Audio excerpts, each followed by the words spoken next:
তিনি নাকি সরকারি খাতায় মৃত, তাই পাচ্ছেন না লক্ষ্মীর ভান্ডারের টাকা।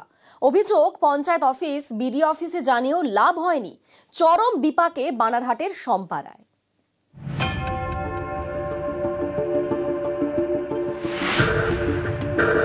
জলপাইগুড়ির বানারহাটের সাকুয়াঝোড়া 1 নম্বর গ্রাম পঞ্চায়েত।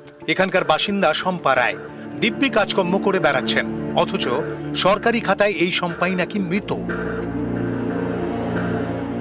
তাই সরকারি সুযোগ সুবিধাও পাচ্ছেন না। অভিযোগ, মে মাস থেকে শম্পার ব্যাংক অ্যাকাউন্টে ঢুকছে না লক্ষ্মীর ভান্ডারের টাকা, মিলছে না রেশনও। খোঁজ নিয়ে শম্পা জানতে পারেন সরকারি খাতায় তিনি নাকি মৃত, তাই বাতিল হয়ে গিয়েছে রেশন কার্ড এবং আধার কার্ড। লক্ষ্মীর ভান্ডারের টাকাও ঢুকছে না। শম্পার দাবি, পঞ্চায়েত অফিস এবং ব্লক অফিসে জানিয়েও লাভ হয়নি।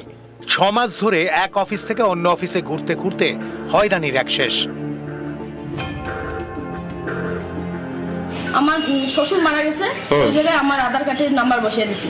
আমি লক্ষ্মী ভান্ডারও পাই না, রেশনও পাই না। এখন আমি জানি না, 6 মাস আগে এখন জানি বলে আমি মৃত।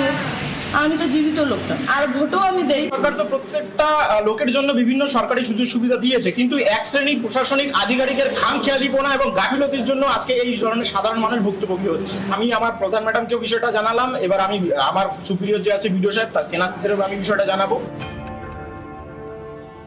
জানার পর বাড়িতে স্টাফ পাঠিয়েছিলাম, পরে অ্যাপ্লিকেশন নিয়ে সেটা আমার জেলাতে আমি পাঠিয়েছিলাম। অলরেডি মানে সেটা জেলা থেকে লক্ষ্মীর ভান্ডারটা ওনার করে দিয়েছে, মানে কারেকশনটা করে দিয়েছে। ওনার আধার কার্ডটা হয়তো দিয়েছেন, কারেকশন করে দিয়েছে, হয়তো এটা অ্যাপ্রুভাল একটু সময় লাগছে, সেটা আমি দেখে নিচ্ছি। বানারহাট থেকে রকি চৌধুরী, নিউজ 18 বাংলা।